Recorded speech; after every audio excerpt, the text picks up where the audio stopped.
Hablé hace un momento con el periodista Diego Oné, quien escribió este reportaje en Reuters, donde asegura que la autoridad estadounidense a ustedes les pidió, en algunas reuniones en las que usted estaba presente, que les entregaran a varios funcionarios relacionados con el crimen organizado. La Secretaría de Relaciones Exteriores dice no es cierto, el reportero dice lo sostengo. Y no solo las relaciones exteriores de nuestro país, el Departamento de Justicia de Estados Unidos dijo que no era cierto.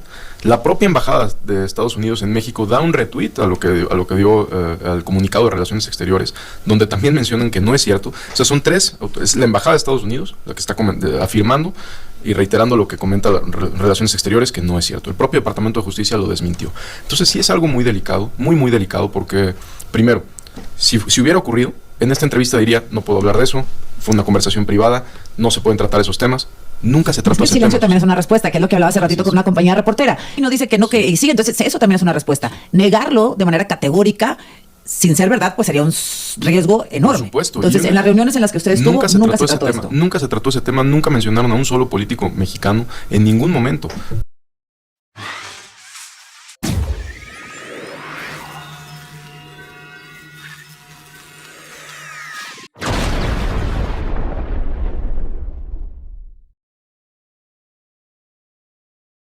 Hola, hola, ¿qué tal amigos y amigas de YouTube? Los saluda su amigo Robert. Tómala, le dan tremendo periodicazo en la bocota a chayotera tendenciosa Azucena Uresti, que quiso intrigar con uno de sus chayoteros que ya andaban difamando, levantando fake news, que ya habían contado a la luz, pero esto es absoluta mentira. Él lo dijo aquí en este programa, desmintió a Chayucena Uresti y dijo que todos los departamentos de justicia están enterados que pues es una vil mentira de ese chayotero que envió a Azucena Uresti. También te muda cuando le dio las cifras reales de la delincuencia que va a la baja y no lo podía creer. Ya saben que estos personajes son intrigosos, tendenciosos y tratan de golpetear porque jamás en su vida se atrevieron en gobiernos anteriores a pues cuestionar el tema de seguridad, el tema legislativo, judicial, no sabíamos ni quién eran los jueces. Todo callaban como momias, pero ahorita sí, bien contentos, andan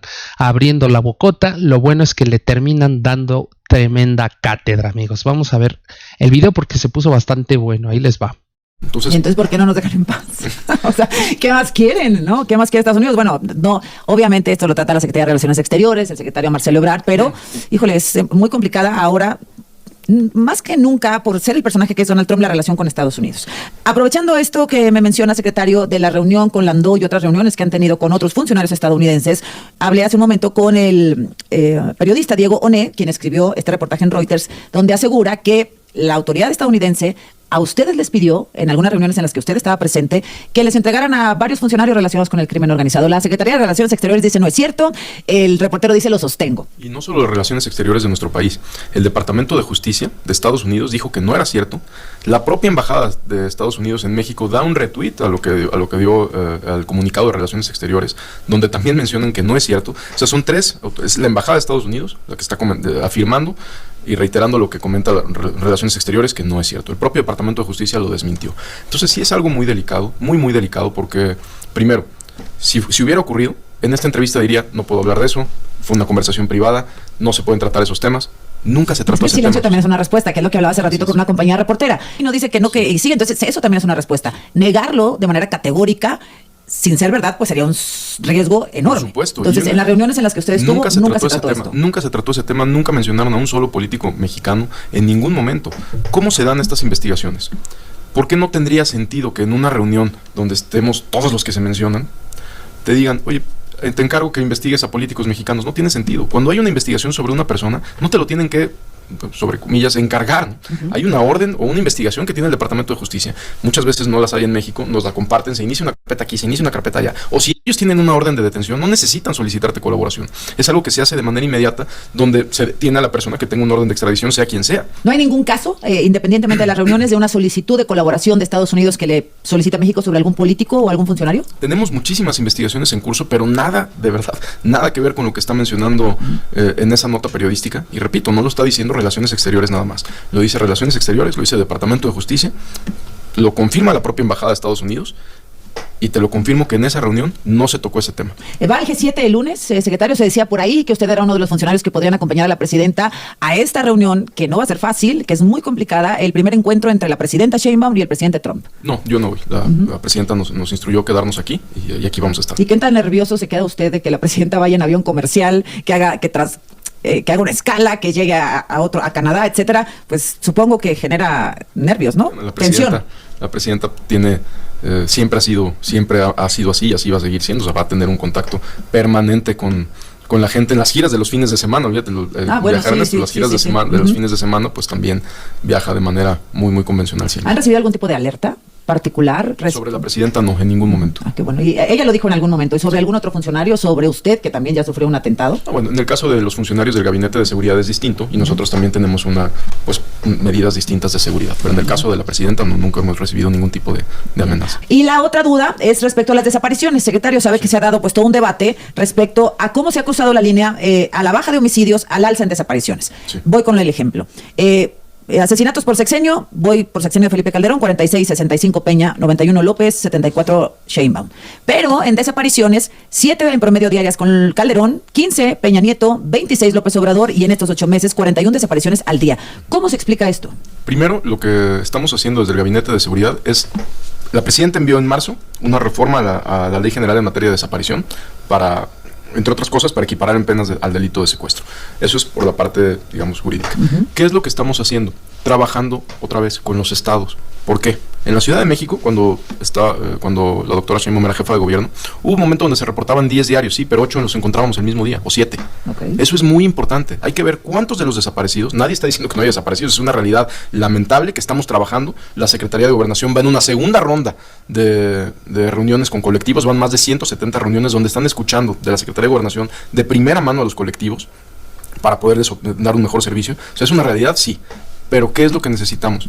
Saber de todos estos desaparecidos, de todas las personas desaparecidas, cuántas carpetas de investigación hay, cuántos sí hay denuncia, cuántos solo están en la Comisión Nacional de Búsqueda, cuántos ya se han encontrado, y en eso estamos trabajando también con Pepe Merino, que nos está ayudando. Sí, ¿cómo se explica esta alza en desapariciones? Casi, bueno, pues no el doble, pero de 26 a 41 diarios, y se relaciona con la baja en homicidios, y hay quienes sospechan que podrían estarse maquillando las cifras, para decirlo con todas sus letras. Creo que se relacione, eso no lo digo con toda honestidad. ¿Por qué? Porque los homicidios dolosos es el delito que menos cifra negra tiene. Más comprobable. Entonces, ¿no? Hay un cuerpo, hay un acta de función, etcétera. Maquillar una cantidad tan elevada de homicidios y pasarlos a desaparecidos sería no solo una barbaridad, sino algo que no sería posible. O sea, no tiene sentido, son dos cosas distintas. ¿Y por qué están subiendo las desapariciones, secretario? Primero hay que ver si están subiendo. Verdaderamente hay que ver si están subiendo las desapariciones y hay que ver de estas desapariciones cuántos se están encontrando diario. Un ejemplo, del rancho que cateamos un mes antes de lo que sucedió en el rancho Izaguirre. Se aseguraron a 35 personas ahí, en otro rancho, en el otro, que eran de reclutamiento. 35 personas. El jefe de reclutadores, el famoso, esta persona Lastra, que estaba a cargo del reclutamiento de Cártel Jalisco, 5 años en búsqueda de esta persona. Y tenía ficha de desaparecido. Los 35 reclutas tenían fichas de desaparecidos y no eran desaparecidos, eran integrantes del crimen organizado. Entonces hay que... ¿Cómo nos ayuda a leer usted, secretario, esta cifra de 41 desapariciones diarias? ¿Cómo la leemos? Cuando hay desaparecidos, inmediatamente las fiscalías tienen que ayudar a las familias a la localización inmediata de la persona. Pero el aumento es porque se hacen mejor los reportes, porque son más limpios, porque sí encontramos el año pasado cómo había disparidad, por ejemplo, en estados como Jalisco, ¿no?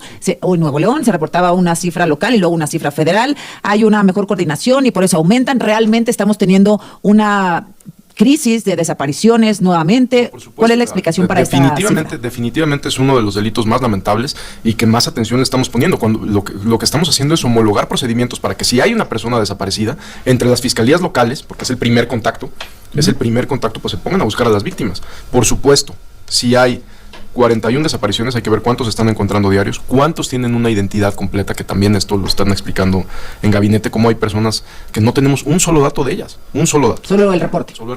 Pero solo el reporte en la Comisión Nacional de Búsquedas o en redes o algo. Es muy distinto a cuando ya es en una fiscalía. Así, en el cambio de sexenio, se acabó y dijo la presidenta, aquí se comunican todos y trabajan juntos y adelante. Sí, y ni siquiera lo tuvo que decir, simplemente al estar ella dirigiendo el gabinete de seguridad, pues todos nosotros estamos trabajando como un equipo, con el general secretario, tenemos operaciones diario, con con la Secretaría de Marina tenemos operaciones diario con el almirante Morales, entonces es algo muy, muy cotidiano. Cuando llegó él a la Secretaría de Seguridad, ¿el diagnóstico fue peor del que había pensado? ¿Era peor de lo que había pensado? Teníamos los indicadores, los que están... lo bueno en nuestro país es que los indicadores están a la vista de todos. Todos podemos saber cuántos homicidios hay en cada estado, cuántos homicidios hay en el país. Entonces, bueno, todos sabemos quiénes son las organizaciones delictivas, cuáles son las más violentas, cuáles menos. Entonces era un diagnóstico que teníamos, y aparte de la transición, pues tuvimos muchísima información.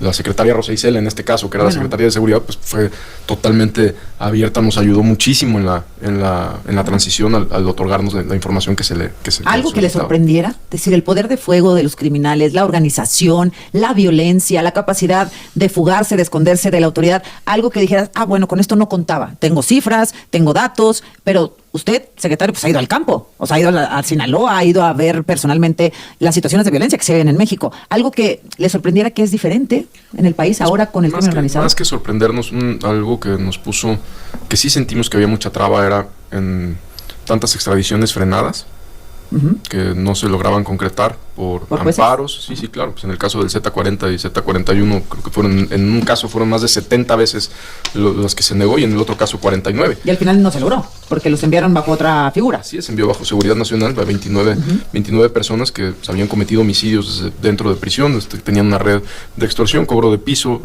violencia, en pocas palabras, generadores de violencia.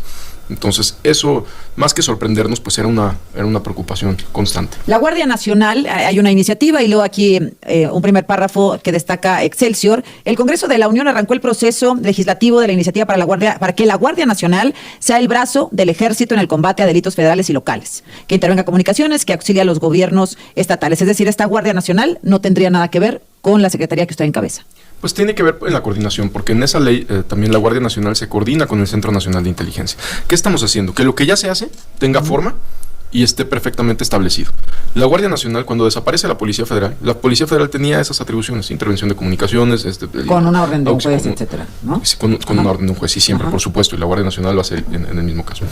Entonces, no es más bien dar orden a lo que se está haciendo. ¿No debería estar la Guardia Nacional bajo el mando civil del secretario de Seguridad? La Guardia Nacional está dentro de la Secretaría de la Defensa Nacional, pero no es parte del Ejército. Eso es importante que la ciudadanía escuche. Integrada por... Dentro de Defensa Nacional. Es un cuerpo dentro de Defensa Nacional. Cuando fue la discusión sobre militarización, nosotros, la gente que nos escucha, que está en ciertas comunidades en nuestro país, pues sinceramente, de lo que nosotros hemos escuchado, pues nunca les importó si iba a ser civil, militar o algo. Lo que quieren es seguridad, y hay lugares en nuestro país donde lo único que tiene la gente es el ejército. Entonces, en ciertas comunidades, en Guerrero, en pues Michoacán, donde decían, Jalisco, donde oían aquí a gente desde la Ciudad de México decir que salga el ejército de las calles, pues esa gente decía, en la Ciudad de México sí, porque tiene una policía, pero acá no. Entonces, es muy importante la presencia del ejército. A lo que voy es, ¿qué brazo operativo tiene el secretario de Seguridad? O sea, en estos operativos, en esta coordinación, Sedena, Marina, etcétera, ¿cuál es el brazo operativo del secretario, que es el que al final va a rendir cuentas de lo malo, porque pues hay que poner cara a todo, o de lo bueno también? ¿Cuál es el brazo operativo de Omar García Harfuch? Nosotros somos una Secretaría de Seguridad, ahora con las reformas que se aprobaron, somos una Secretaría de Seguridad orientada a la inteligencia y a investigación. Tenemos nuestro brazo operativo son los investigadores de campo que tenemos. Nuestro brazo operativo también son los investigadores de gabinete que tenemos. Y nos apoyamos en defensa y marina como debe ser. Por ejemplo, en casos donde van 10 investigadores por parte de nosotros, 10 o 12 investigadores, pues vamos con 200 de la Secretaría de Defensa Nacional y de la Secretaría de Marina. Y eso es lo que necesitamos. ¿Cómo es un operativo? A ver, digamos, ¿cómo empieza cuando detuvieron a la Perris? ¿No? Pues bueno, amigos, hasta aquí vamos a dejar la información. Ya escucharon que no funciona, pues que sea intrigosa y tendenciosa, porque estaba diciendo que maquillan las cifras, que pues quieren mentirle al ciudadano, y aquí Omar García Harfuch le dice que pues eso no se puede hacer para empezar, porque pues no tiene esa capacidad para mentirle a las personas, y por ética moral tampoco lo hace, porque la presidenta Claudia Sheinbaum está diario informada sobre los temas de seguridad, colaboran con ella y hacen un equipo. Por eso ha bajado pues la delincuencia en muchos estados y va a seguir bajando. Así que aquí la dejamos, amigos. Recuerden suscribirse, activar la campanita y nos vemos hasta la próxima. Bye.